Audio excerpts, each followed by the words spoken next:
Hello and Assalamu alaikum. Welcome to another episode of Imperium. My name is Faraz Yousafzai, and today we will be talking to Uzair Sattar. In 2019, Uzair wrote, Pakistan could be water scarce by 2025. So, as you can guess, today's topic will be about water scarcity and water security of Pakistan. Uzair is a junior fellow with the South Asia program at the Stimson Center in Washington, D.C. He works on designing wargaming simulations and is an associate editor for South Asian Voices. His research interests include geopolitics, hydropolitics, and Pakistan's domestic and foreign policy. Assalamualaikum Uzair, hope you're doing well. And also, you've talked about what Pakistan and how bad it is, the situation for Pakistan. I hope Washington, D.C. is much better in that way. नहीं वालेकुम सलाम Faraz Washington DC is better इधर नलके से पानी आता है आप पी भी सकते हैं तो it is a change having sort of lived here also lived back home लेकिन my sort of focus is still on Pakistan albeit from afar. So इससे पहले कि हम आगे इस पे जाएं आप अपना थोड़ा सा इंट्रोडक्शन करवा लो where did you study and how did you come about these topics that I've mentioned, geopolitics, hydropolitics, and Pakistan's domestic and foreign policy? जी मैंने OA levels पिंडी से किया था and I sort of came to Tufts, which is a university right outside Boston when I was 18. So udhar se I was studying international relations for my undergraduate degree, and then within international relations, I sort of wanted to look at non-traditional dimensions of security, and within that sort of came across water security, specifically within the Indus Basin. Or udhar se phir I guess interest develop hua aur udhar se phir projects research projects shuru ho gaye, and over my undergraduate sort of college life I sort of looked at different aspects of water security within the Indus Basin, and I've been sort of working at the Stimson Center after college as a junior fellow, and so have got to continue sort of that intellectual curiosity from a college setting into a work setting, and just look at geopolitics more broadly as well. And do you connect geopolitics to hydropolitics and then Pakistan's domestic and foreign policy? I mean, we'll go be looking into your work as well. वो तो हमने आगे देखेंगे. लेकिन I mean, isn't it interesting that geopolitics and hydropolitics basically means that आपकी land-related politics or आपकी water-related politics? So they are really interlinked उस तरह से तो. I think you have to look at them as interlinked today. I think in previous sort of understandings of security, there was a sort of traditional security set lens which sort of dealt with your conventional weapons, it dealt with your strategic weapons. लेकिन जैसे जैसे दुनिया जा रही है or you have to reckon with a world where non-traditional security threats, climate change being the most sort of like in the forefront, you cannot really differentiate between those two anymore. You can consequences only in terms of sort of human costs. They will be very similar. So you have to look at geopolitics, hydropolitics, sort of within a security paradigm, even though it's not as clearly delineated, into hard and soft security and what have you. But yes, that is sort of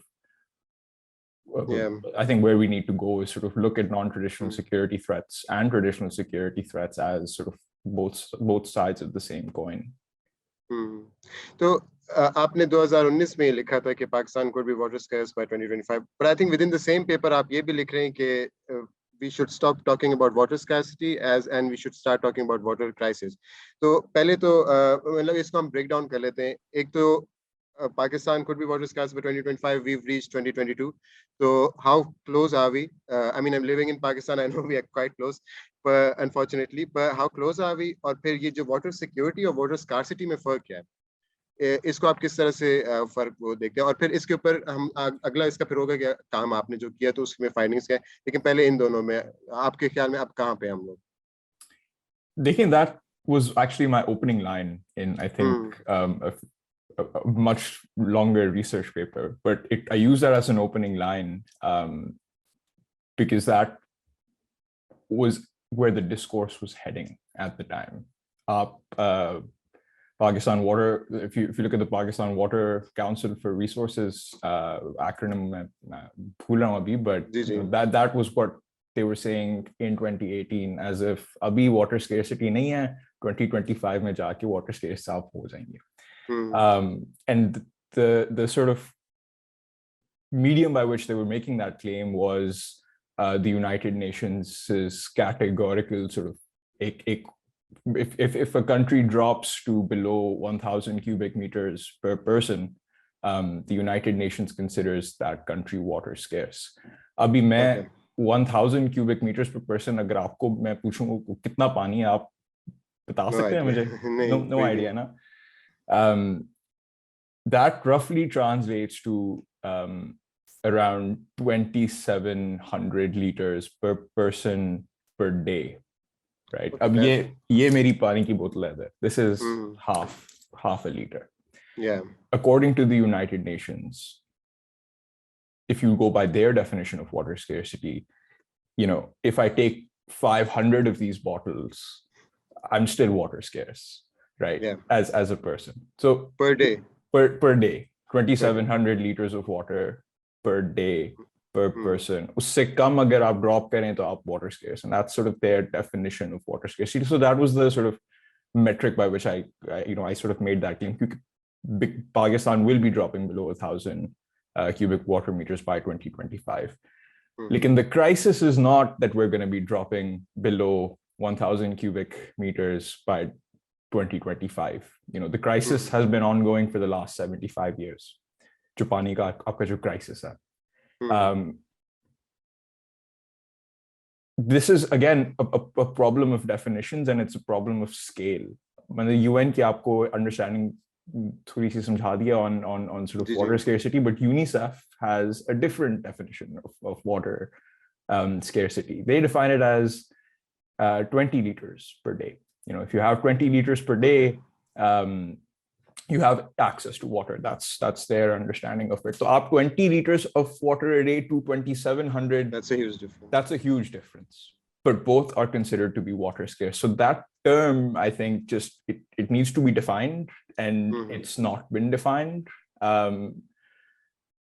So that's why that's my first sort of like hesitation when it comes to that term. The second hesitation is sort of the more easier, non-technical, non-number understanding of it. कि भाई उर्दू में water scarcity की translation क्या है?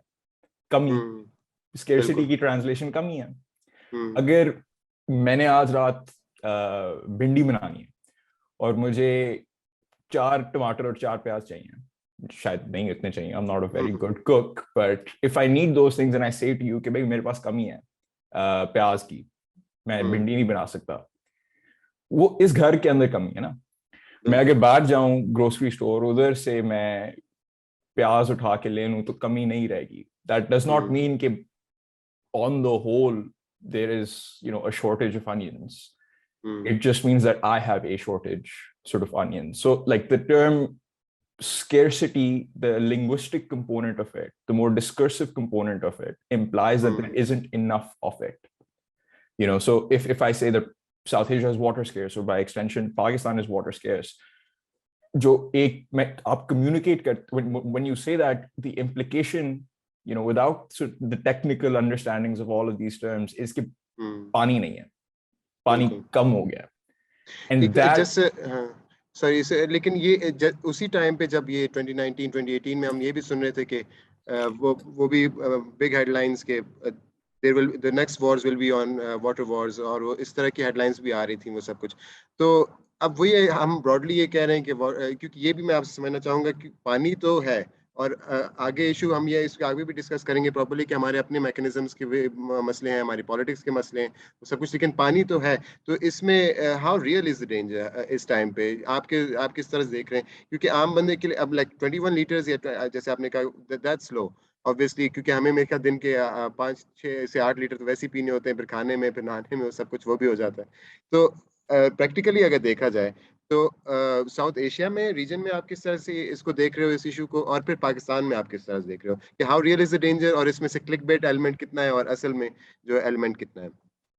Just so I understand, is the danger towards sort of the potential for this to get worse as it is, or the potential for it to get worse externally through sort of transboundary water issues? नहीं, वो generally आप south Asia के ऊपर भी आप देख रहे हो कि उसमें क्या सिचुएशन चल रही है, तो क्या ये पाकिस्तान सेंट्रेड एलिमेंट है कि हमारे उसमें ये इशू चल रहा है कि हम लोग वाटर क्राइसिस चल रहा है, या ये सेंट्रल एशिया साउथ एशिया में आप इशू को किस तरह से देख रहे हो, और how close are we to a really bad situation? क्योंकि जहाँ तक मुझे याद पड़ रहा है, पिछले साल भी एक टाइम आया था जब हम अपनी रिक्वायर्ड उससे नीचे चले गए थे। मेरे ख्याल में वो होता है कि आपके पास 30 दिन का हो या 60 दिन का पानी हो, तो उससे हम लोग नीचे जा रहे होते थे। वो कुछ एक फेज आता है, तो फिर उसके बाद दोबारा से वो कुछ बारिशें हो जाती हैं, कुछ होता है, तो how real is the danger उस तरह से? वो जी, आप अब स्टोरेज कैपेसिटी की बात कर रहे हैं, जी जी, on the amount of storage water we have बिल्कुल। for the coming months. Again, the actual crisis is actually much more real, and it is not कि crisis आने वाला है,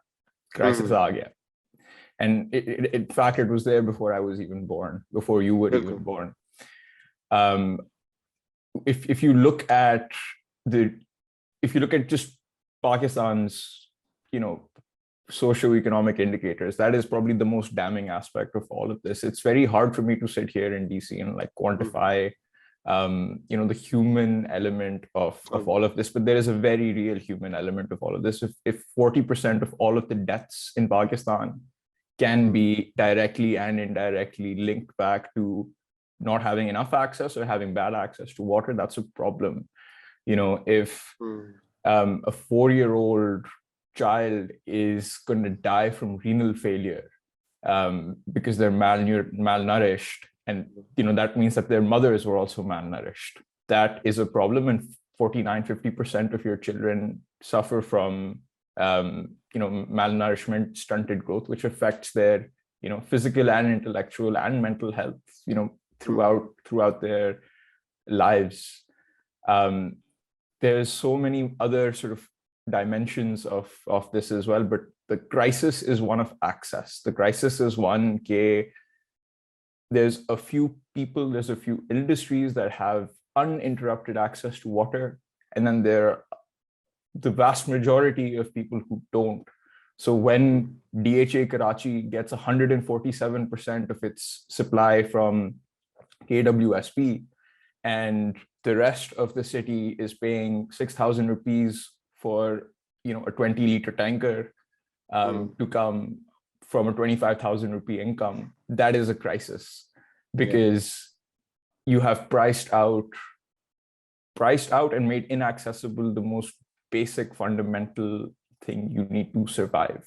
So इसलिए मैं कह रहा हूँ कि the crisis is much worse. The crisis is one of a misallocation and an inequitable distribution of water.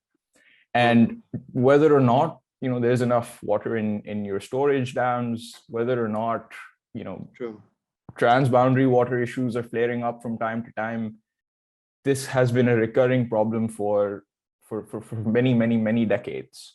It's just that the people that suffer the most, invariably always women.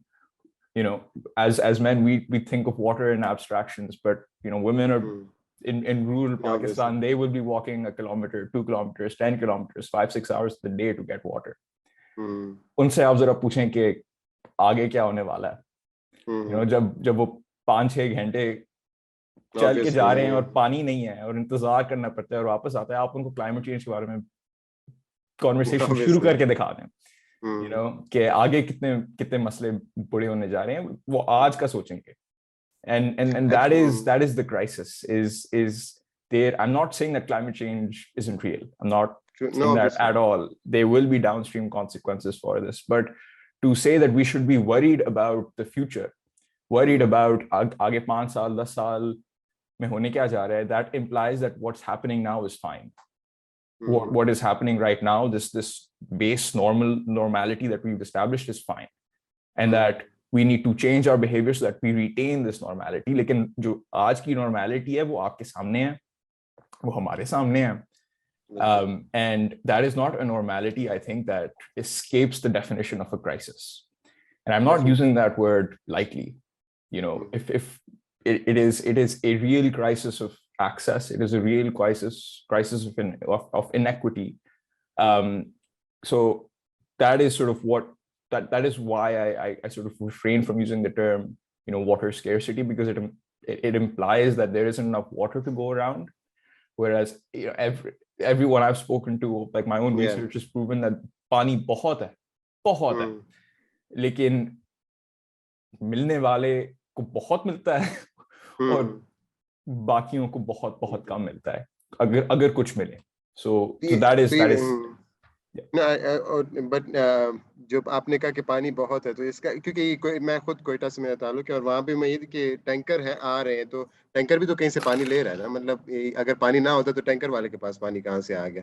तो हम खुद यही कह रहे थे कि पानी तो है कहीं पे, लेकिन यहाँ पे अब मुख्तलिफ, आपने खुद कहा कि एस्पेक्ट्स हैं मुख्तलिफ, उसके मिस एलोकेशन है. तो आपकी अपनी रिसर्च से भी, एक तो मिस एलोकेशन हो गया, वो तो आपकी स्टेट का एक इशू है कि वो स्टेट किस तरह से, और ये इसके ऊपर हमारी जो डैम्स की लड़ाइयाँ भी इसी के ऊपर चल रही होती है. सिंध का इशू आता है, पंजाब का इशू आता है, उन सब का होता है, वो सारा कुछ आ रहा होता है.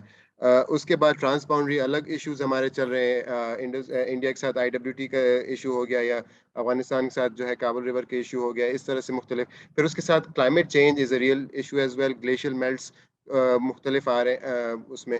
तो इसमें आपके क्योंकि प्रैक्टिकली तो स्टेट के हाथ में जो है वही सबसे इम्पोर्टेंट होगा, तो आपके ख्याल में यही है कि सबसे इम्पोर्टेंट एस्पेक्ट इसमें मिस एलोकेशन का यहाँ पे आ रहा है, क्योंकि बाकी चीज़ें बाकियों पे भी ऑब्वियसली मेरे ख्याल में हमें काम करना चाहिए, IWT हो गया सब कुछ, लेकिन miss allocation is the real issue यहाँ पे. It is by far the biggest issue. आप अपनी water policy उठा के देखें. This was it was drafted in 2018. It's Pakistan's first water policy.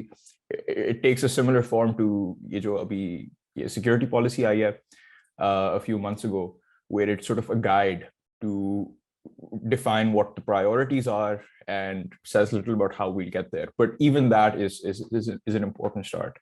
So आपकी जो national water policy, उसकी preamble में लिखा हुआ है कि 97% of all water resources in the country are devoted to irrigation, agriculture. 97%. Yeah. 1% is given to the industry, and 2% is for domestic use. So आपकी जो मतलब एक 22 मतलब करोड़ आबादी है, उसको तो बहुत कम मिल रहा है. 2-3% एट द मोस्ट पानी मिल रहा है. ठीक है, जितनी आपकी कैपेसिटी, जितने आपके रिसोर्सेज हैं. ये मैं नहीं कह रहा, ये आपका अपना खुद नेशनल वाटर पॉलिसी कह रहा है. बिल्कुल. उस 2% के अंदर ये भी मजे की बात है कि 40-50% हॉर्टिकल्चर में चला जाता है. तो वो तो वापस फिर आपके एक उसी इंडस्ट्री में जा रहा है जिसको 97% आप देख रहे हैं. हॉर्टिकल्चर, ये जो आपके ये दरख्त लगे हुए हैं, डेट पाम्स लगे हुए हैं चिकलाला में, आपके जो गोल्फ कोर्सेज हैं, या आपके जो लश ग्रीन गार्डन्स हैं, लाइक ये जो शहर की जो ब्यूटिफिकेशन है, that is almost half of the domestic water supply. Just sorry आपकी बात को, लेकिन यहाँ पे अब मैं यही देख रहा हूँ, तो हम लोग दरख्त कौन से लगा रहे हैं, पाम्स लगा रहे हैं, और वो सारे मतलब वो नेटिव ट्रीज का कॉन्सेप्ट भी एक तरीके से आहिस्ता आहिस्ता हम खत्म कर रहे हैं. ये जो बिलियन ट्री सुनामी में मुझे नहीं कितने % नेटिव ट्रीज थे, लेकिन पाम्स का कोई लुक नहीं बनती है. आप यहाँ पे ब्यूटिफिकेशन वाले पौधे लगा रहे हैं, वाटर इंटेंसिव भी होते हैं वो. नहीं, आपने तो दुबई बनना है ना, आपने तो मतलब दुबई वाला माहौल बनाना है, तो इसलिए आप पाम्स लेके आ रहे हैं जिनको मतलब पानी की जरूरत है. बिल्कुल. वो आपने लाइन करने हैं. So like this is just a question of your imagination as well, as a nation, of what you want to be, where your priorities are, and how you're going to get there. The fact that like less 1 or 2% of your water resources actually make it to the household, you know, where people are benefiting is the most damning stat I can think of. The allocation of Pakistan's water resources, I think, on its own is the first stat people need to like incorporate into how they think about water. This is just my own opinion.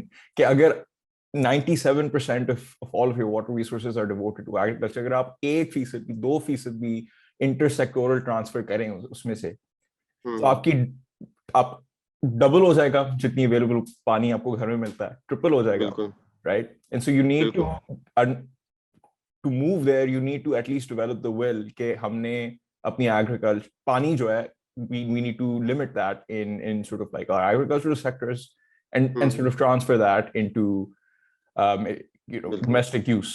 वो will अभी तक नहीं है, नजर भी नहीं आ रही, क्योंकि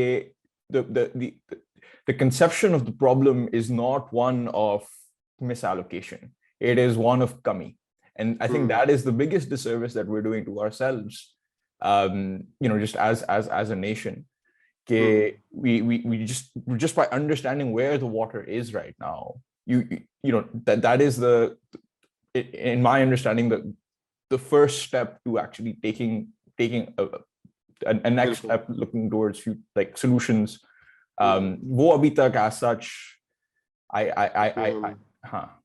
तो इसमें जैसे प्रैक्टिकल क्वेश्चन उस तरह से आपको लगता है कि 97% असल में एग्रीकल्चर को जा भी रहा है या 2% असल में वो भी हो रहा है, क्योंकि मतलब फ्रॉम व्हाट वी नो हमारी state isn't I mean that good in all of this, तो ये क्योंकि एग्रीकल्चर जो वाले हैं उनके अपने भी इश्यूज होते हैं, वो भी यहाँ पे वो भी कहते हैं हमें या तो रिसोर्सेज पूरे नहीं मिल रहे, हमें ये नहीं मिल रहा वो, तो ये क्या असल में ये फॉलो अप हो रहा है इसका 97% का, और ये जो 2% और 1% की जो बात हो रही है, प्लस ऑल्सो इंडस्ट्री की हमारे तो काफी वाटर इंटेंसिव इंडस्ट्रीज भी हैं, तो वो उनको अगर 1% अगर मिल रहा है तो वो तो मतलब हमें ये मालूम है कि वो कितनी पावरफुल इंडस्ट्रीज हैं, वो तो रोडों पे आ जाएंगी. Yeah, नहीं देखें, you start with the biggest piece of the pie, right? Like Yeah, I'm true. 97% is not what I'm saying. This is what your national water policy is saying. That could be 95, it could be 98. These stats are at some level an indication and less, an objective measurement. कि बिल्कुल मतलब 97 drops agriculture को जा रहे हैं और 3 drops इधर जा रहे हैं. So, but even within that, जो scarcity की बात है ना, देखें, if you want water to eat, drink, clean, live your daily life, there is no scarcity in Pakistan. If you want water to make a pool for every buffalo in the country, then there might be scarcity in Pakistan. If you need water to grow rice in Thar Desert or sugarcane, in South Punjab, then you're much closer to scarcity. And if you want to do commercial farming, तो फिर तो आप मारे गए, फिर तो scarcity है. So it is the scale at which it is actually not the scale, it is what you need water for that defines how scarce you are. There's countries, अब Jordan की example ले लें, they have 143 or 142 cubic meters of water, per person. That is like 6-7 times less than Pakistan. लेकिन वो टमाटर उगाते हैं, वो शुगर केन नहीं उगाते, वो चावल नहीं उगाते, वो कॉटन नहीं उगाते.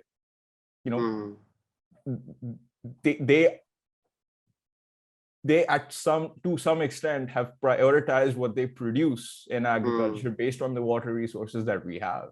हमारा उल्टा है, हम पहले देखते हैं कि भाई who is going to be making the sugar, who is going to be making the cotton, who is going to be making the rice, and we need to then satisfy their demand, as opposed to questioning why we are making sugar, why we are making cotton, which are cash crops. They don't contribute to your food security either. In a supposedly ostensibly water scarce country, it doesn't make sense, right? So that is the beginning of, I think, that is the first thing I think to sort of keep in mind is this allocation problem.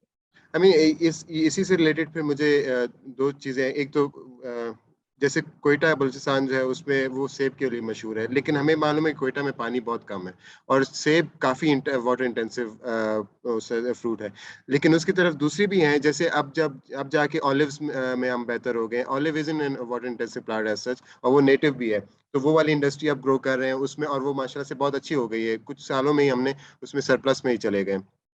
तो ये वाली policies हैं, लेकिन फिर भी हमारा कोयटा में सारा फोकस जो होता है वो सेब के ऊपर होता है. सही है, वो मशहूर है वहाँ का, लेकिन आपको ये भी देखना है कि पानी है कितना, जब आपके उसी को सारा पानी जा रहा है, पीछे शहर में पानी नहीं है.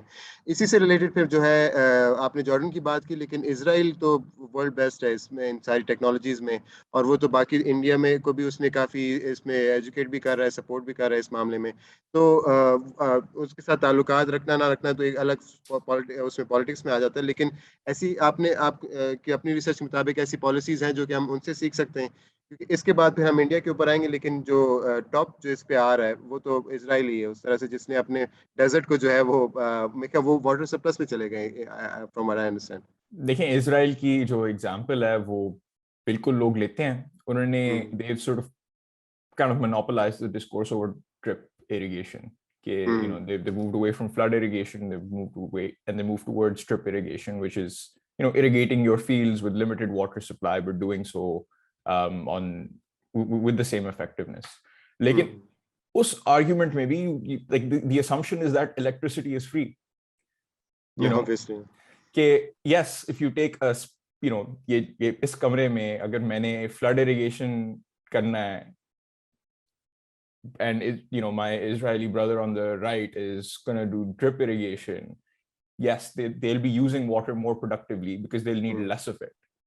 Lekin you also need to account for the energy input that you need to actually make drip irrigation a reality, right? To first extract the water, then to pump it in the pipes, then to deliver it. Like this requires electricity. So Israel just very discursively, अगर वो 10 calorie energy अपने systems को चलाने के लिए डाल रहे हैं और मिल रहा आपको 1 calorie energy है, you know, is that really the model you want to apply to Pakistan? Whereas here, हमारा जो local farmer hai, who has 6 millennia of, you know, cultural and traditional, you know, wisdom, who maybe will put in 1 calorie of energy, use his brawn and give you 1.5 calories or 2 calories of energy. उसको आप कह रहे हैं कि आप Israel से सीखें, आपको कुछ आता नहीं, आप you know, it is if Pakistan has, you know, had no circular debt, if it had no electricity issues, and if it could just provide, you know, enough electricity to get these systems to work, by all means, you know, be my guest. But the amount of capital you need to get these systems incorporated on the scale of Pakistan makes, you know, makes little sense to me. And so I do think that sort of our solutions will become more like indigenously, you know, importing best practices from around the world is important, but sort of Israel's model can only work in Pakistan if you have enough energy, you know, to actually supply it. Like अगर मैं कहूँ कि भाई लाहौर दूर है, आप कहें कि नहीं, कोई दूर नहीं है, 4 घंटे में पहुंच जाऊंगा, मेरे पास अगर गाड़ी नहीं है तो मुझे तो 1 दिन लग जाएगा ना चलते चलाते, तो मेरे लिए तो दूर है, because I don't have that energy you know, within me to make it to Lahore in 4 hours without a car. You do, because you have a car.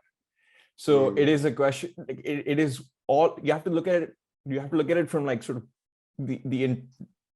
from the beginning to sort of the end, as opposed to just say कि भाई drip irrigation लगा दो आपके मसले हल हो जाएंगे. You know, it's not, it doesn't, in just from what I've learned, the answers are, you know, are simpler, and they come, you know, indigenously primarily. Uske baad you can play around with different things, but jo aapke jo structural issues hain, that is not going to be helped through, you know, importing a, you know, drip irrigation sort of pipeline from Israel, or, you know, constructing big dams through sort of external funding from multilateral institutions. These are sort of, yeah. No, definitely. और इसी से related मतलब हम आगे, क्योंकि way forward पे हम आगे जाएंगे कि आपके मुताबिक तो, लेकिन क्या सॉल्यूशंस है, लेकिन जितना मुझे समझ आया कि इजराइल का यही है कि हमारे उनका मेथड और हमारे मेथड में यही इस तरह के इश्यूज हैं कि एनर्जी हमारे पास उतनी नहीं है, और वो लेकिन coming closer to ourselves as well, तो यहाँ पे फिर मैं इसके 2 एस्पेक्ट्स होंगे इस क्वेश्चन के. पहला तो एक आर्टिकल था जो कि मैं पहले भी देख रहा था, मैं अपनी रिसर्च के लिए मुझे इसमें मिला था कि border disputes threaten climate science in the Himalayas. तो उसमें जो है ये मैं थोड़ा सा उसका एक एक्सर्प्ट पढ़ना चाहता हूँ यहाँ पे कि ये 2021 का आर्टिकल है. तो इट सेज कि last October, with political relations at one of the lowest points in the recent history, government officials from India, China, and other Himalayan countries signed a joint declaration committing to increased cooperation in the fight against climate change and environmental degradation. For now, the declaration remains aspirational. Molden acknowledges, the author, that after the violence at the border, there may be some areas in which both sides are more cautious about sharing information. in commas. Luckily, on the science side, there's typically been an open space for that kind of dialogue, he says, in spite of tension. यहाँ पे जो है वो sharing information की भी बात आ रही है, जो कि मैंने नोटिस किया था कि इंडिया के साथ तो हमारी ट्रीटी है, तो इस वजह से जो है वो, लेकिन जहाँ पे बॉर्डर एरियाज आते हैं, जैसे चाइना और इंडिया के आ गए, तो वहाँ पे इंफॉर्मेशन शेयरिंग आई गेस इतनी इजीली नहीं हो सकती है। दूसरा ये कि साइंस एक तरफ है, बॉर्डर आपकी पॉलिटिकल टेंशन एक तरफ है, तो इसमें जो है आपके जो मैंने आर्टिकल देखा था उसमें मुझे समझ आया कि आपने ये बैरियर क्रॉस किया है। आपके साथ एक रिसर्चर जो थे वो यहाँ पे भी आए थे और उनका बहुत अच्छा एक्सपीरियंस गुजरा था यहाँ पे इंडिया से। तो एक तो उसके बारे में अगर आप थोड़ा सा बता दें कि how was that experience, how was his experience है, and generally what what were your findings उसमें, और फिर इस कल्चर को इनहेंस किस तरह से किया जाए, क्योंकि टेंशन तो मेरे नहीं ख्याल खत्म होनी है, कभी एक ना एक तरह से होगी, लेकिन यहाँ पे वही बात हो रही कि researchers are scared to even talk openly in जगहों पे, they want to but they can't. तो यहाँ उसमें पहले एक्सपीरियंस के बारे में बता दें और फिर आपकी फाइंडिंग्स जो थी इसमें। नहीं जी, that's so as I sort of mentioned, like I started my undergrad thinking that I was going to be sort of completely focused on international relations. Uske through, I received different research grants and had to sort of understand how to limit or how to move towards a place where we can have sort of conflict resolution between India and Pakistan, or that research was going to be done by an Indian and a Pakistani. So myself and my colleague, uske through there's different dimensions, of bottlenecks between India and Pakistan. A lot of them have been given a lot of sort of intellectual time to, a lot of political time to, and those are primarily in the security, the traditional security domains. We wanted to sort of try to focus on a more solution-oriented problem that, that both of us have joint vulnerabilities towards, and climate change sort of became a pretty unique, unfortunately unique equalizer between India and Pakistan. And we also are, we had the Indus Waters Treaty that, at least to our surprise, bilkul shuru mein actually delineated and had, within the treaty itself, had inbuilt measures for sort of conflict mitigation and also ultimately conflict resolution. And the treaty was, in play for 70, it is in play for 72 years now. And so we thought that we, might want to look at its successes, its failures, and then also just test out the hypothesis that many people in Pakistan share, कि भाई India टूटी बंद कर सकता है और पानी रोक सकता है, which is, if you'd like, I can sort of get into that, sort of the findings of that hypothesis as well later on. Sure. But that was sort of that was the question that we were trying to answer, was like, what role does India play in Pakistan's water crisis, if any? And so we applied for his visa to come to Pakistan. That was an incredibly painful process. This was 2018, I think. So we filled out, all of the forms, और फिर end में वो कहते हैं कि आप 6 copies बनाओ of the forms, and then you have to mail them to the consulate. And we learned that the 6 copies were for 6 different, sort of institutions that his application would go through. So it starts with the consulate, then it will go to the foreign office, then it might go to the interior ministry, then it might go to sort of the military operations and the police and the ISI. So itne wo steps the in the process where once we submitted the application, we had no idea where it was. Or 2 महीने गुजर गए, 3 महीने गुजर गए, हमें जवाब नहीं मिल रहा है कि मतलब वीजा मिलेगा या नहीं. ग्रांट का डेट भी अप्रोच हो रहा था, that we needed to get his visa, so that this project could go ahead, and it was cutting it very, very thinly. And we then had to sort of approach contacts to see where the application was, इसको आप expedite कर सकते हैं नहीं कर सकते, and ultimately, long story short, we got the visa. But just getting that was a 4-month process, and had I not had sort of the context that I did, we might not have gotten it on time. And so that was the biggest barrier. It wasn't sort of getting the grant money, it wasn't sort of getting the IRB approvals, it was actually getting the visa. And so once we got the visa as well, like हमारा काम भी मतलब field work oriented था, we sort of needed mobility to sort of travel around the basin.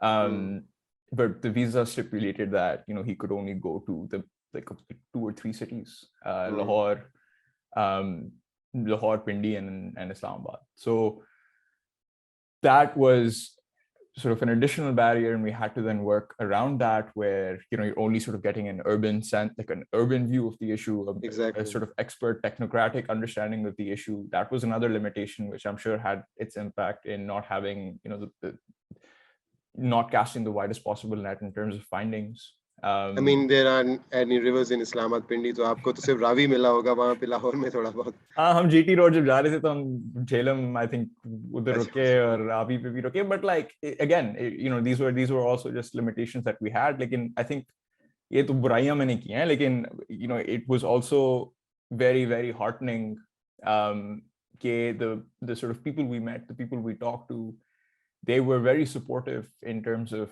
their willingness to share their knowledge, their information very candidly with both of us. And many of these people have become mentors and sort of continued relationships with them. But I learned that once he was actually in the country, there was no sort of hesitation that at least we felt at externally of not sharing information, or sort of not being completely honest in sort of your own understanding and analysis of the problem. And so we never felt that there were any sort of intellectual barriers that we had to come across, in sort of a securitized environment. It's India. It took 3 months to make sure that they took their time. Bilkul.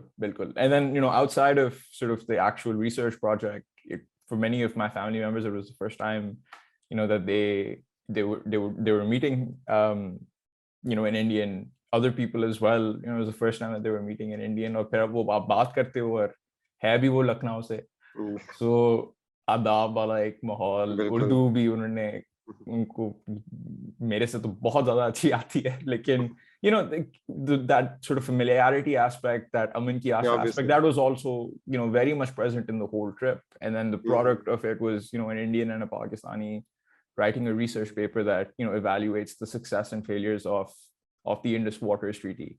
And to my knowledge, I don't know if that sort of approach has happened before. I could be wrong, but it was very heartening. I recognize how sort of privileged I am for making this trip a reality.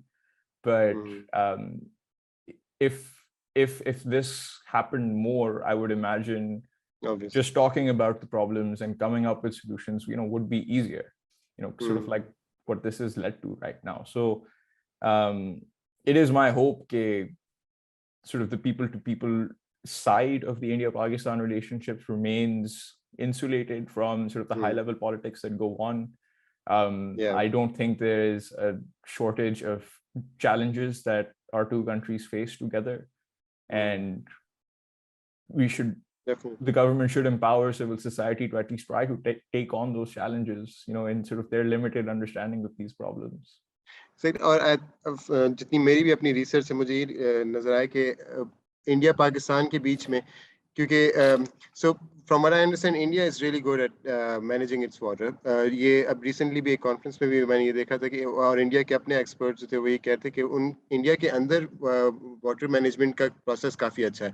उसी के साथ एक time पे उनका national water linking program भी था जो कि नहीं हो पाया, लेकिन वो इंडिया के issues चल रहे हैं, नेपाल के साथ भी हैं, चाइना के साथ भी है, पाकिस्तान के साथ भी हैं, भूटान के साथ ऐसा जितने नहीं है, लेकिन सब नेबर्स के साथ इंडिया के ट्रांस बाउंड्री उस पर इश्यूज हैं, लेकिन इंडिया के अंदर पानी का जो सिस्टम है काफ़ी उस लिहाज से लोगों के लिए काफ़ी बेहतर है फ्रॉम व्हाट आई हर्ड। जो आप एलोकेशन की बात कर रहे हैं इस तरह से, आई गेस वो भी उधर काफ़ी हद तक जो है उन्होंने इश्यूज सॉल्व किए हुए।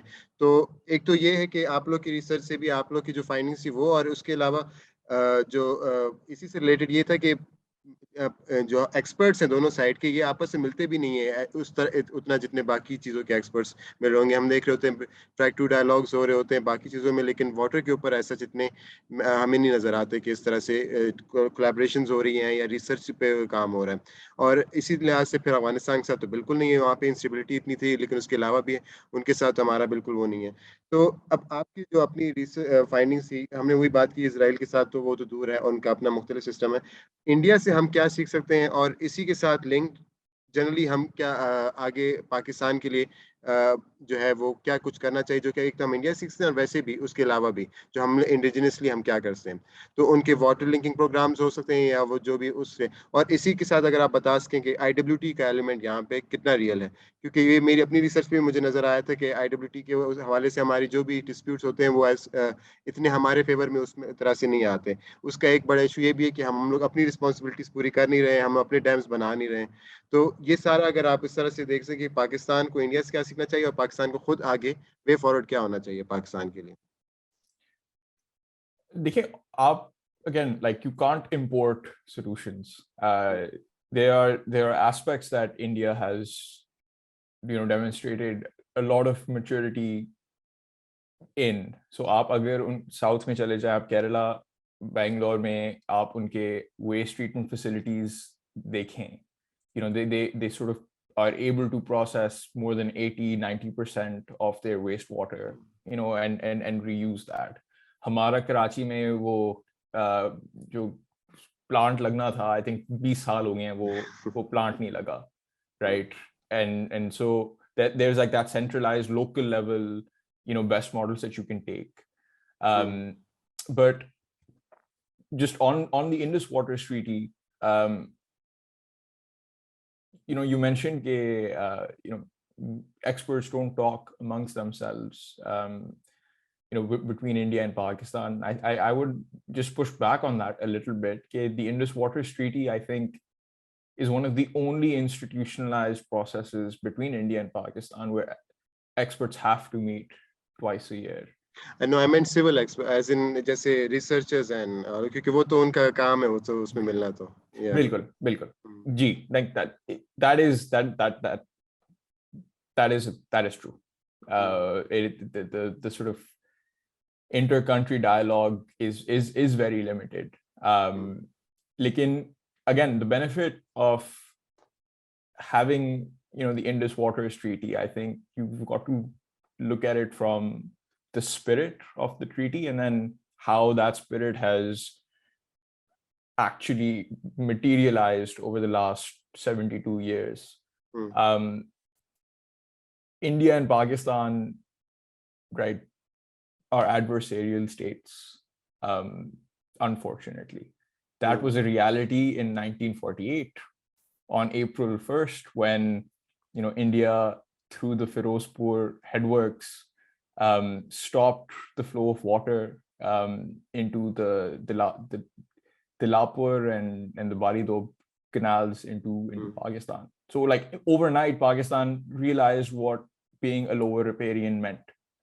India did stop the water, and that was the impetus that led to a dialogue between India and Pakistan through negotiations to understand how do you share this transboundary basin. India was arguing that water should be seen as any other natural resource that India has, and if it's in Indian lands, India has the right to control it. Pakistan was arguing that because of the natural flow of a river, both India and Pakistan have shared sovereignties over that river basin. And through the next sort of 12 years, you came to a point where both countries signed the Indus Waters Treaty, and the World Bank was also a signatory in that. So the spirit of the treaty is actually to stop us from fighting. It is actually a security treaty, where you're not looking at allocating water. You're not looking at understanding how to share water. It is the only treaty in the world that divides a river into two. Exactly.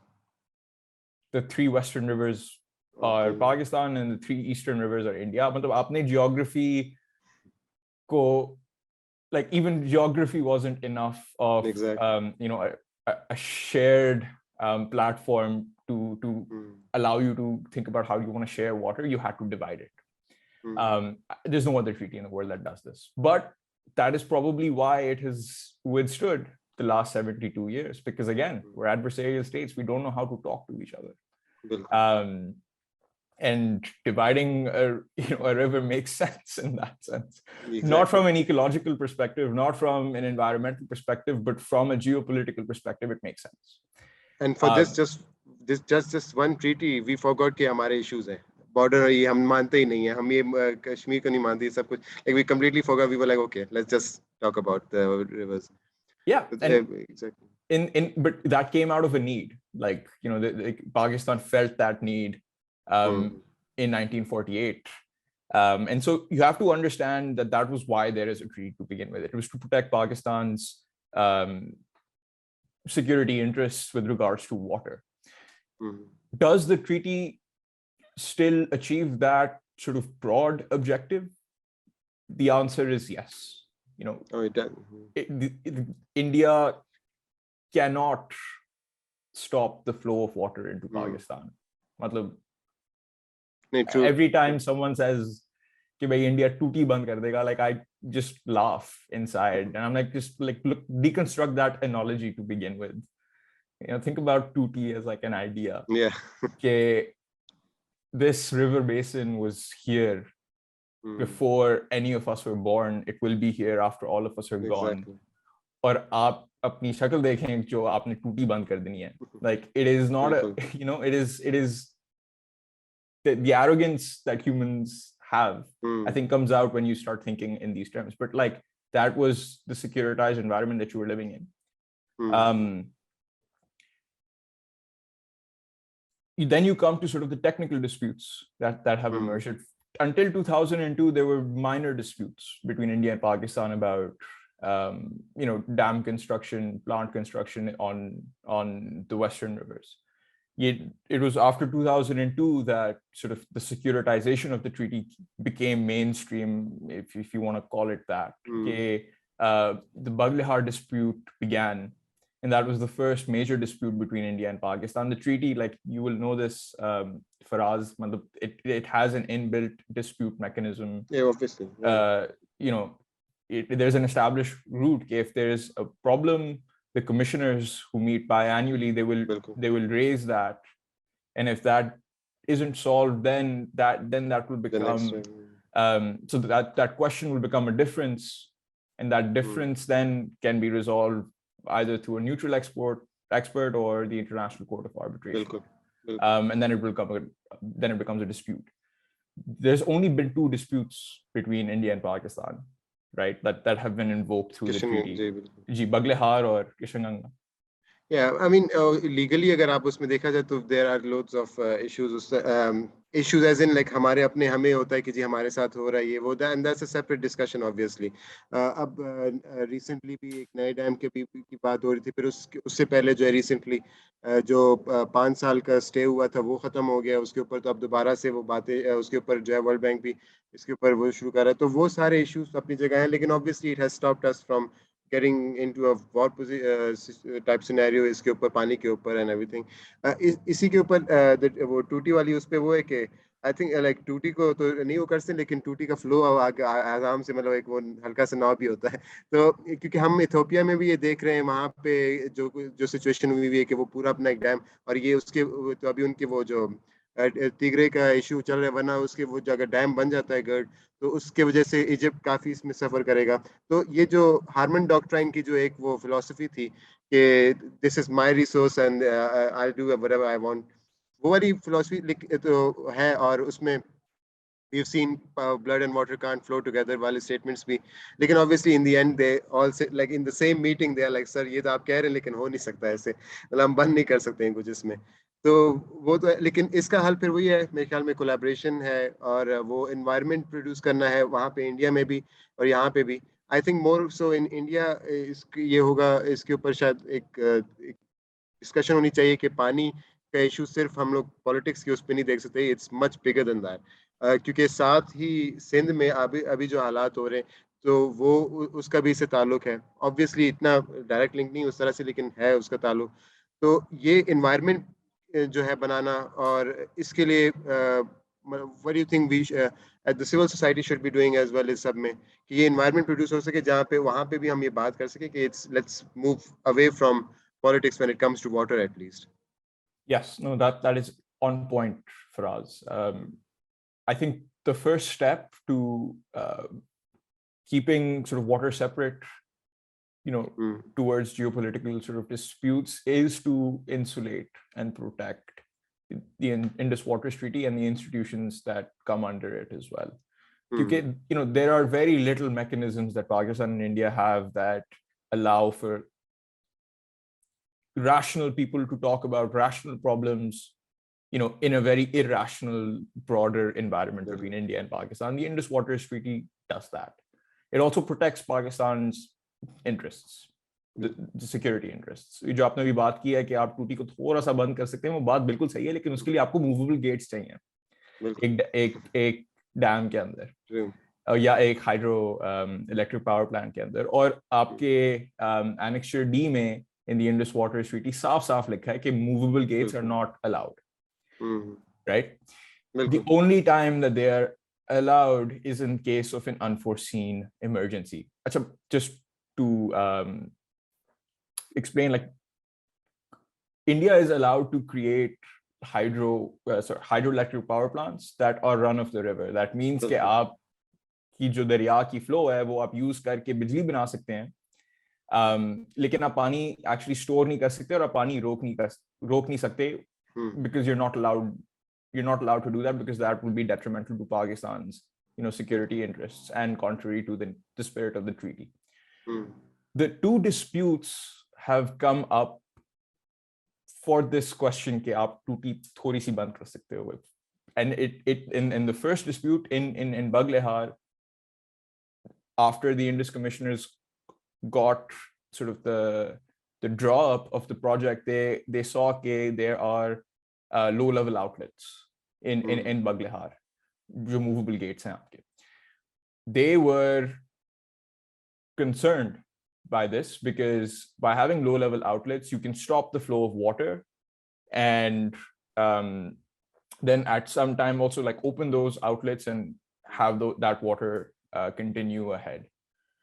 So that argument, that sort of question became a difference. That difference became a dispute, and it was taken up with the neutral expert, which was a Swiss fellow with the name of Raymond Latif.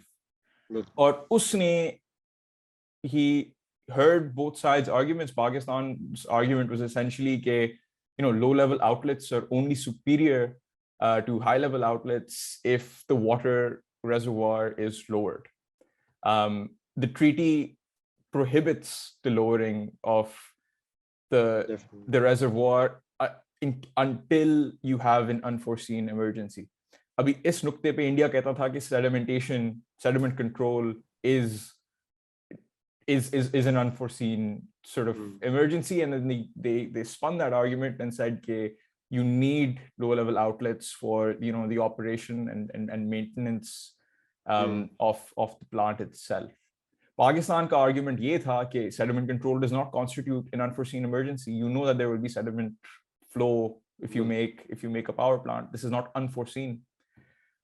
So the low level outlets therefore are contrary to the treaty. This was the debate that defined Baglehar, which was the first dispute between India and Pakistan over the treaty.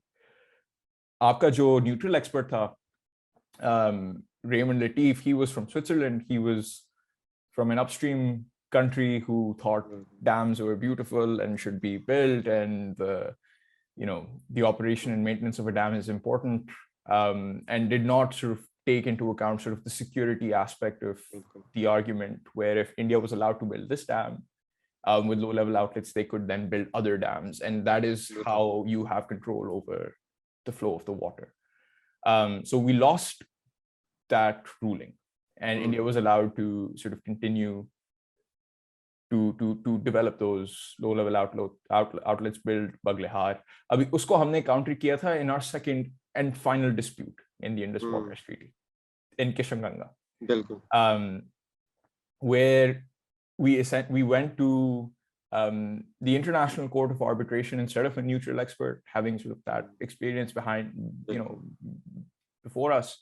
And we said the two questions we raised were the two legal questions, technical questions or but like the two legal questions we raised were, does sediment control constitute, an unforeseen error? And is the neutral experts ruling binding on future projects? And we received a favorable ruling in the Court of Arbitration in The Hague in 2013. That sedimentation control was not deemed to be an unforeseen emergency.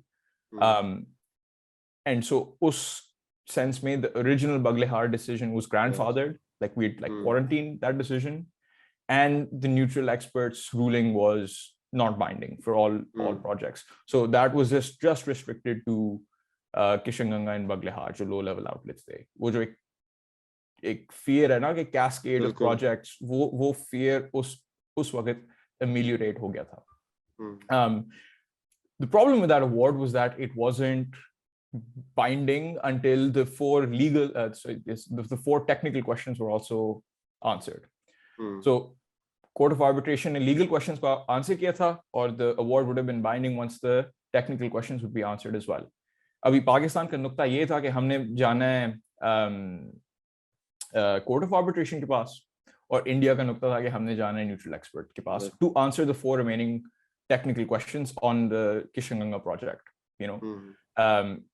They all related to annexure D, I think it was paragraph 8, and they were on the sort of technical engineering differences that Pakistan and India had on that specific project. So that is where the 5-year stay began. Ke 2013 में आपको एक favorable award मिला, आपने इसको implement करना था, आपने implement करने का जो तरीका था वो India से मुख्तलिफ किया, and that dispute just, you're essentially kicking the can down the road. 2016 में the World Bank says that you need to come up with a mutual forum to resolve this dispute. We're not going to have two separate forums के आप neutral expert के पास भी अपना argument पेश कर रहे हो और आप Court of Arbitration में भी अपना argument पेश कर रहे हो. So there was no agreement. Pakistan still wanted to go to the Court of Arbitration. India still wanted to go to the neutral expert. और अभी मैं पढ़ा था a month ago, there's been like the newest development sort of in this series is that the World Bank has accepted two parallel tracks to resolve, Kishanganga and Ratle ke upar issue. So, that is the extent of the grievances we have between with India. It is two hydroelectric power projects जिसका पानी end में वापस पाकिस्तान ही आना है. There is no cascade of dams. There is no ability right now to stop the water. जो actual पानी के मसले हैं वो आपके अंदर हैं, like they're internal problems. So I think जो चीज हम इससे सीखते हैं ये भी है कि क्योंकि पाकिस्तान में जो इसके ऊपर सेंटिमेंट यही था कि 5 साल हो गए और उसके बीच में इंडिया ने इतने डैम बना लिया. वुलर डैम का हो गया था, रतले का इशू आ गया था, इस तरह से और कभी हो गया था. तो वो इशू यही आ रहा है कि जी ये देखिए इंडिया तो आपने 5 साल का डिले तो कर दिया, लेकिन वो साथ साथ ये हो रहा है. तो वो तो यहाँ पे भी जब आप स्टे करते तो पीछे बंदा बिल्डिंग ही खड़ी कर देता है, कुछ और हो जाता है. यहाँ के कोर्ट्स में भी जब हो रहा होता है तो वो इससे बजाय से कि हम फिर उनको कहेंगे जी वो लोग क्यों कर रहे हैं, सही है इंडिया स्टे है तो, लेकिन हम खुद क्या कर रहे हैं वो हम इसके ऊपर ऐसा बात नहीं करें कि उस टाइम में हमने क्या किया इस इशू को, वाटर क्राइसिस को हल करने के लिए. और प्रोजेक्ट्स थे नहीं, डैम्स के ऊपर अभी भी लड़ रहे हैं प्रोविंसेस वगैरह.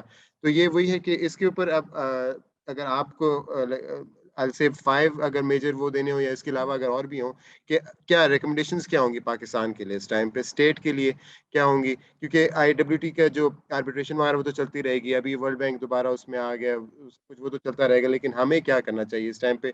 उसमें लीगल भी होते हैं, उसमें प्रैक्टिकल भी होते हैं, टेक्निकल भी हो सकते हैं, और वो वही बात है कि KP के लिए जो सजेशन होगी या रिकमेंडेशन होगी वो थर के लिए नहीं चलेगी या बलूचिस्तान के लिए नहीं चल पाएगी या पंजाब के लिए। इवन GB में जब हम डैम बना रहे हैं उसका ताल्लुक जो है वो नीचे वाले उस पर क्या होगा, तो हर एक प्रोविंस के लिए इतना स्टार्क डिफरेंस है, वहाँ पे हर एक को मुख्तलिफ काम करने पड़ेंगे। तो keeping in mind the 18th amendment as well, तो उसमें आपके उसमें क्या रिकमेंडेशंस क्या होंगी स्टेट के लिए इस टाइम पे, और अगर लोगों के लिए क्या, अगर उसमें कोई ऐसा है तो, लेकिन मेन तो ऑब्वियसली स्टेट की इसमें काम है। जी, देखें, from the Indus Water Treaty perspective, there is going to be a new theater opening up soon between Kishwaganga and Ratle, and they're going to be parallel tracks. So the Indus Water commissioners will sort of be pursuing this, like in, you know, just not having a scenario where you're waiting 5-6 years before you begin implementing a decision. I think might be prudent.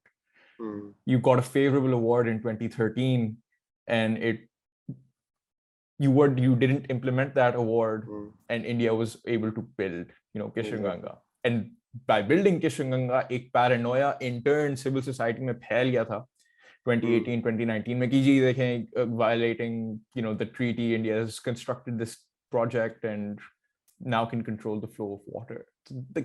The sort of indecisiveness that was shown, you know, in that time actually fueled the problem, because it created so much misperception in society of the scale of the problem, and by doing so also detracted from understanding the real sources of the problem. You know, so until you can actually understand what the problem is, you can't do anything to solve it.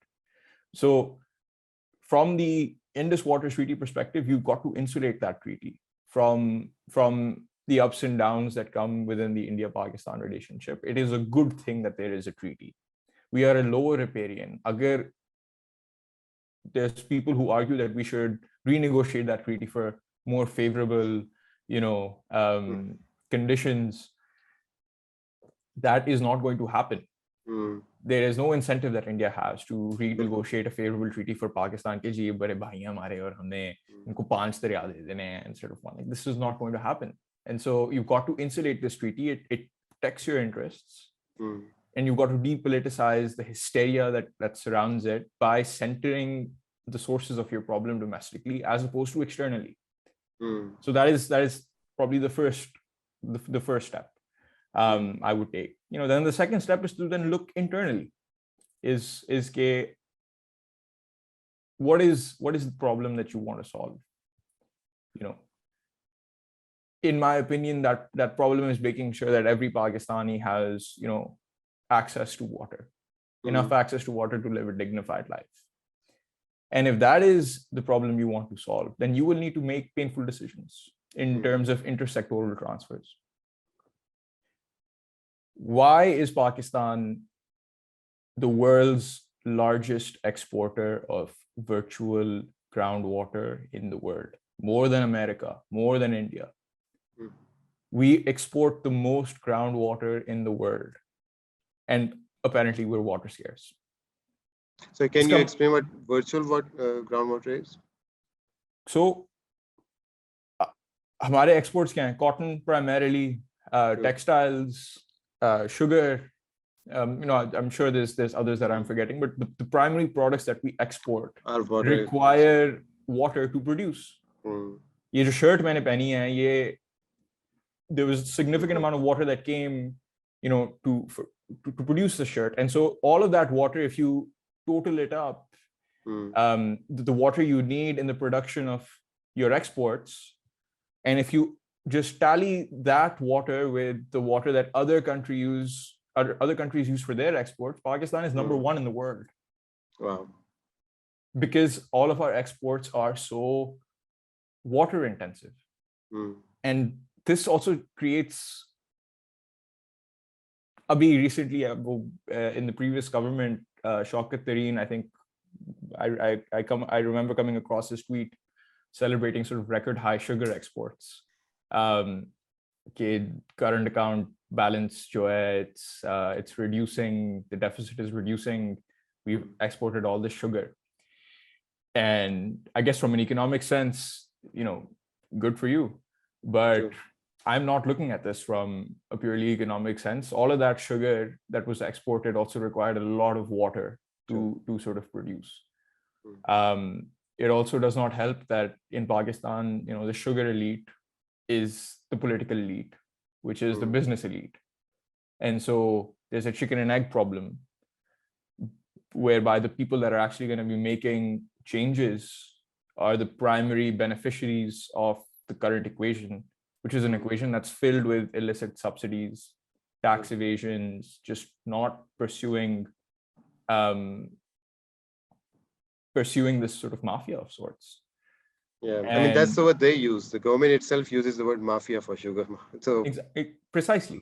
And so it is a chicken and egg problem where the solutions, the solutions lie by redistributing, power. Power, like the fundamental problem is power, the power dynamics at play over here. It's between men and women. It's between classes in Pakistan as well. When it comes to the specific issue of water, it is who is getting the water and who is not. And by continuing to have a development model where you want to put palm trees up in your cities, you want to create big dams, that at dams are also sort of another story. But if the solution to Pakistan's water problems, at least from in the last few years under the last government, were presented in the form of dam buildings, कि आप जी dam और बाशा बना दें और मुल्क के सारे जो पानी के मसले हैं वो हल हो जाएंगे. I'm sorry, dams will not solve the structural problems that relate to misallocation of water. In fact, they are the most expensive route to do it. The original 14 billion cost for the Diamar Basha Dam is probably going to end up, if it is ever constructed, it's probably going to double, as most projects will. That's 10% of your GDP on one dam, $30 billion dam. Pakistan's GDP is around $300 billion. Aap keh rahe hain ki, does it make sense that 10% of your GDP, you put that into the building of one dam, which is in a very seismically vulnerable territory. If you have a once in a century earthquake, that dam is under severe risk, as are all of the people living downstream. Exactly. But if these cookie cutter solutions are your solutions, then you're not really identifying the problem that you want to solve, right? So the intersectoral transfer, I think, is necessary. You've got to move away from water intensive crops, especially water intensive cash crops that don't contribute to your food security. Rice is a necessary component of our diets. Sugar cane is a necessary component of your diet. Lekin jab sugar cane ko aap refine karte ho, phir wo chini ban jata hai, and then that is not contributing to your food security, and that's what you need significant amounts of processing. So just moving away from crops like cotton. Ab subsidies dena chhod dein, to sugar, to cotton, and you let the market define the price, and you will, the production of it will reduce. It will obviously hurt the people who are producing it, and that is the easiest, and that is the biggest piece of this puzzle. But that's, you got to start doing that. Aapka jo, if you're truly serious about conserving water, the easiest way to do it is to price it. There's a moral component of pricing water. For the industry or for everyone? Again, it's good that you specified this. That is the most important. Agar aapka jo 70% of your crop water comes through tube wells. Tube wells need electricity to function. This is just crop water. मैं domestic water की बात कर रहा हूँ. तो अगर आपका जो crop water है वो tube well से आता है, और अगर आपने actually पानी conserve करना है, तो सबसे आसान काम है वो आप बिजली का बिल मांगना शुरू कर दें. For the tube well. No farmer in Pakistan will be able, to produce profitable crops if that happens. लेकिन ये सबसे आसान और सबसे मुश्किल भी है. The using pricing as a tool to remove subsidies or just to remove subsidies on their own is what is in the government's control right now. If the only reason we produce this much sugarcane, this much cotton, is through the subsidies that it's not local farmers, it's the commercial farmers that that they get. आपका जो local farmer है उसका जो scale है it's minimal. बहुत छोटा है बिल्कुल. So I'm sort of referring to commercial farming over here. And then you reroute their lands for other less water intensive crops. आपने भी olives की बात की है. We've seen flexibility before. जब ये locust attack हुए थे in 2020, a lot of farmers had to change their crops. And they did. हमारा एक Supreme Court का order आया था in I think 2019, 2020, I forget exactly which year, which banned new sugar mills in Pakistan until I think 2022. These are positive developments from a structural sense. You've got to start changing where your water is going. Also, इसमें मैं वही जो आपकी बात समझिए कि it's आप एक तो वो 97% वाली बात तो अपनी जगह है, लेकिन अगर एग्रीकल्चर को आप ये नहीं कह रहे कि एग्रीकल्चर को आप हर्ट करें इस अपने उसमें, आप ये कह रहे हैं कि एग्रीकल्चर के अंदर you have to diversify, you have to look into other areas, other crops, other, so it's not like these policies are going to be anti agriculture और या एंटी फार्मिंग और something. It's just going to be anti the exact crop जो कि आपके इसको damage पहुंचा रहा है, इंडस्ट्री को डैमेज पहुंचा रहा है या आपके वाटर को डैमेज पहुंचा रहा है. और फिर ये वो ज़्यादातर ये वही वाली हैं जिनके ऊपर वैसे ही स्कैंडल्स आए हुए होते हैं. लेकिन शुगर के ऊपर स्कैंडल्स पिछले मैं 3-4 साल से कम से कम सुन रहा हूँ. तो उसके बाद फिर obviously you have to rethink this, और इसमें ये देखना कि it's not against the farmer has been there for like thousands of years. तो वो उसके लिए डाइवर्सिफाई करना जो है वो उतना मुश्किल नहीं होता उस तरह से. So it's not just anti-farming or something. It's just like anti the exact thing which is causing the issue. आप Pakistan में you cannot be anti-agriculture. That is, we are so dependent on agriculture as a country, in terms of its economic share in our GDP. Exactly. I think that's like a quarter. Employment is even more important. 60% of people in Pakistan are affected by agriculture for their livelihoods one way or the other. The question here is not to stop producing crops. It is to identify which crops make the most sense for Pakistan to produce. It doesn't make sense to produce sugarcane or cotton, in a ostensibly water scarce country. Exactly. How does it make sense to produce rice in the Thar Desert? To produce, I think, 1 kilo of cotton, you need around 20 to 25,000 liters of water. 1 kilo of sugar cane. If you just go to the market and buy a kilo of sugar cane, uske andar jo pani hai, it's around 3,000-4,000 liters of water just to produce that 1 kilo of sugar cane. So the question is not to stop like producing crops. It is to stop producing crops that will make you thirstier. Exactly. और इसी से related, क्योंकि I was just doing this calculation in my mind right now कि वही जो 1 kilo of sugar cane की आप बात कर रहे हैं, that's going to be like few sticks basically because they are heavy. तो वो उससे जो आपका जूस बनता है वो तो बहुत सस्ता होता है, जो कि तो it basically means कि the people who are farming these, उनको आपने ये बताया ही नहीं है कि हमारा इशू क्या चल रहा है, वाटर क्राइसिस कितना हमारा वो हो गया, क्योंकि उनके लिए तो क्योंकि शुगर केन जो है आपके केपी हो गया, पंजाब में हो गया, जहाँ पे पानी साथ ही दरिया सिंध चल रहा है. लेकिन जब वही पानी कम होते होते जब सिंध में जाता है तो वहाँ पे फिर कैदसाली होती है, वहाँ पे ड्राउट होता है, वहाँ पे फैमिन होता है, उस तरह से. तो हमने वो आई गेस इसी से रिलेटेड पे ये भी है कि पूरे मुल्क को एक बताना चाहिए कि आप पानी की एग्जैक्ट वैल्यू है कि उनको ये तो पता है कि टैंकर कितने का आ रहा है वो सब कुछ, लेकिन उनको इतना ऊपर वालों को ये नहीं मालूम कि कितना इस्तेमाल हो रहा है उसमें. इसी से रिलेटेड एक और चीज़, क्योंकि बलूचिस्तान से मुझे इसका अंदाजा हुआ था कि सेब जो है वही बलूचिस्तान की मेन क्रॉप में आता है।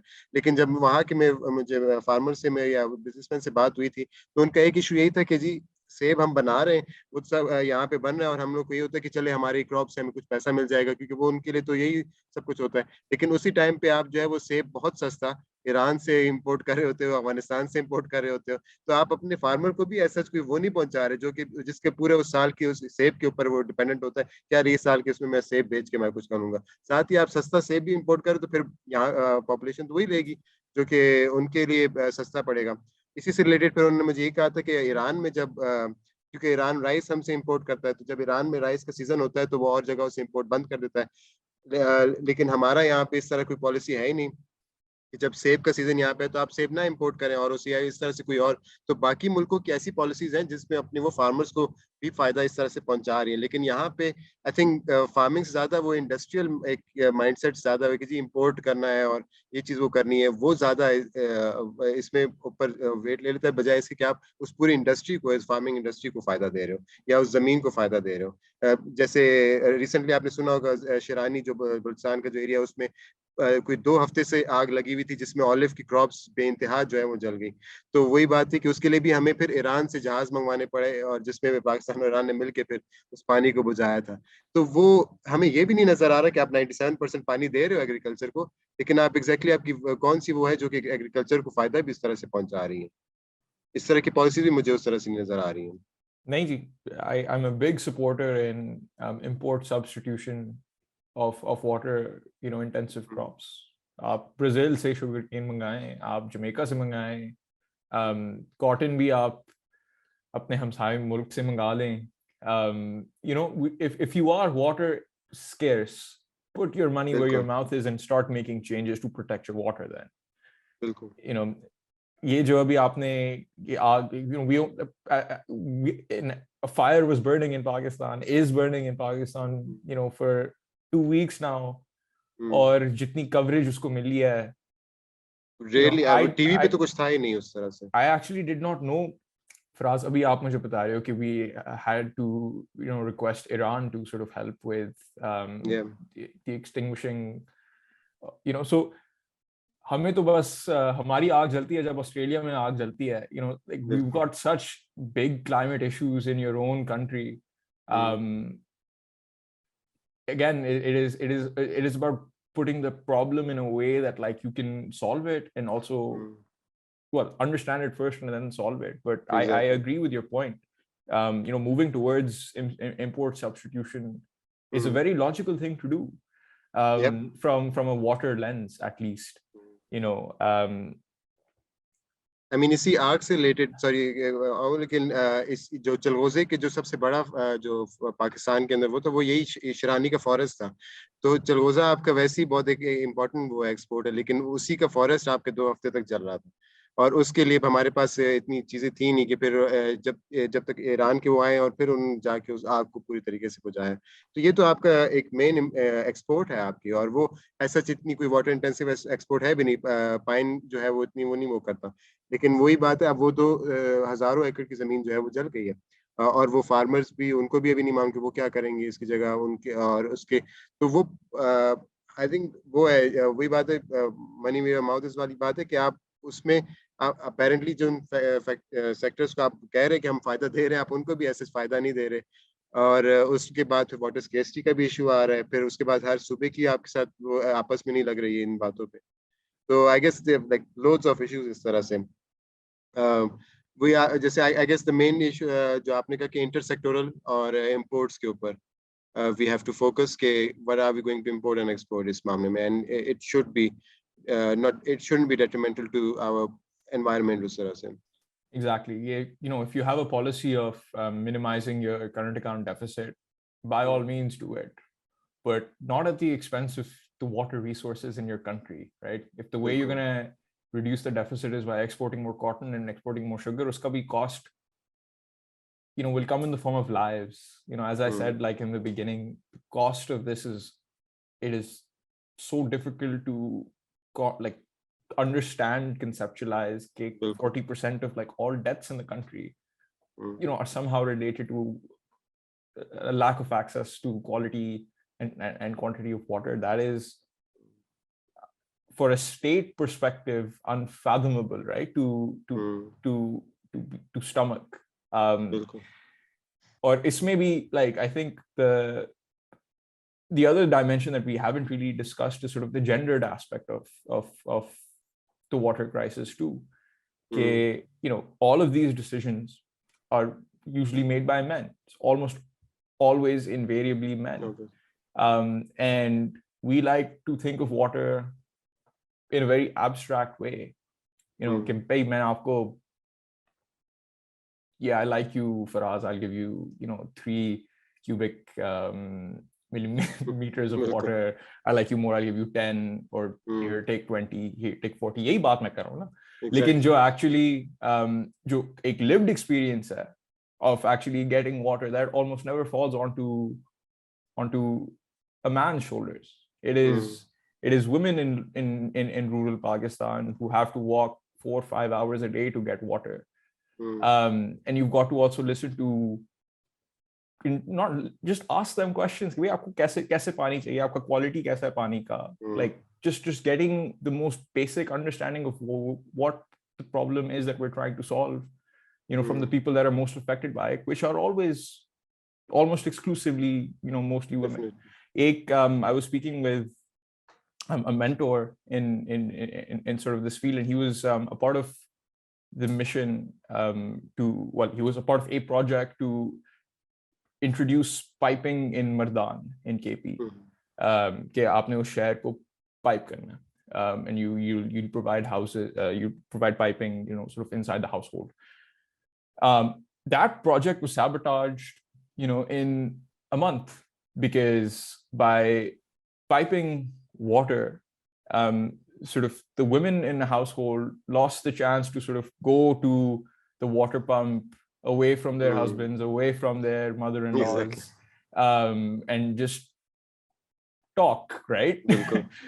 उनसे आपने input नहीं लिया about whether you wanted this project in your city to begin with. You fund a multi-million-dollar project and it gets sabotaged because the local population is not on board. This is just one example of how of many other examples where these technocratic solutions, these imposed solutions based on sort of models, that we come up with, abroad mostly,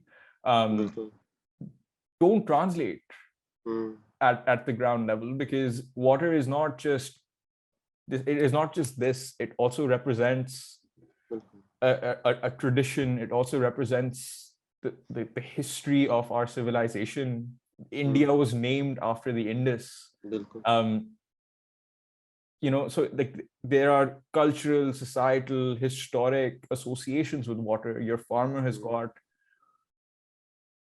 millennia's worth of knowledge, and until you start listening to them and not talking at them, it is futile to actually make these kinds of structural changes that you need. And so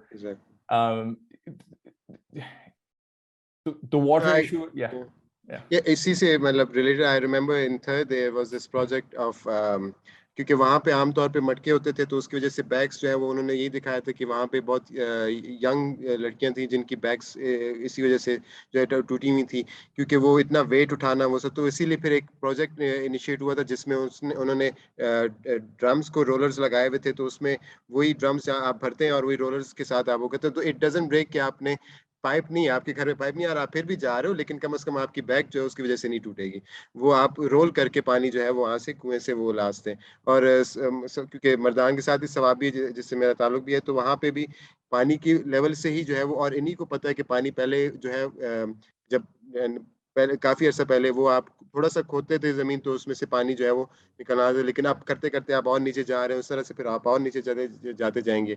और basics भी हैं, जैसे कोयटा में जो है वो एक बोल की तरह है, तो उसमें नीचे जो है वो दरमियान में जो रह रहे हैं उनके लिए पानी नजदीक है, लेकिन साइड वालों के लिए पानी बहुत ज्यादा जो है वो दूर पड़ जाता है। तो ये आई थिंक हमारे पॉलिसी एक्सपर्ट्स का भी एक इशू आ रहा होता है कि वो अपने ही ऑफिसेज में ही बैठ के कुछ जो थोड़ी बहुत पॉलिसीज बना रहे होते हैं, तो वो फिर फेल हो जाती हैं ज़्यादातर, क्योंकि आप वहाँ पे उनसे नहीं मिल रहे होते लोगों से। हर एक इलाके की मुख्तलिफ नीड होती है।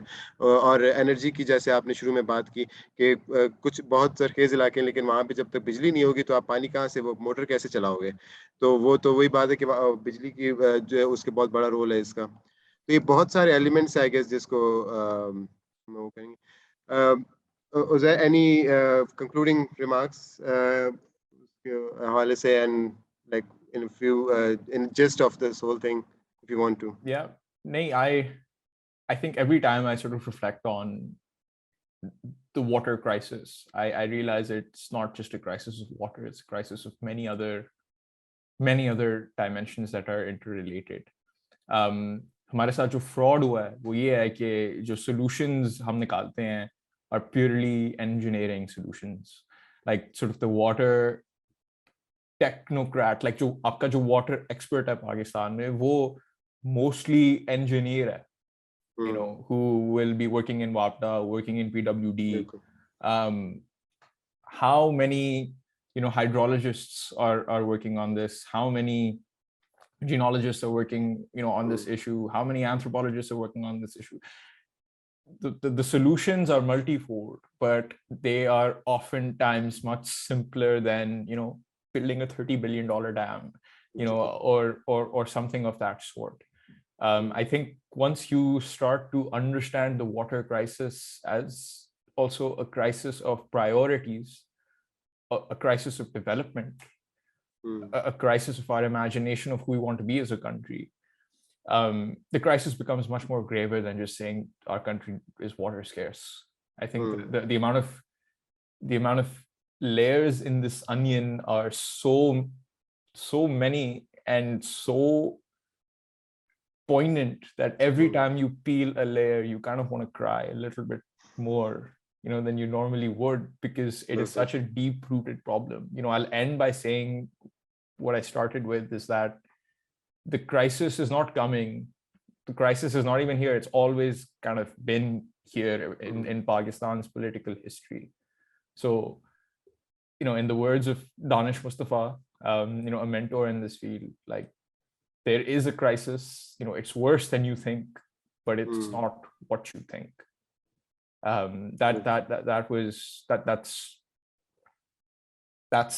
That's how I see the onion. That is sort of like Pakistan's water crisis.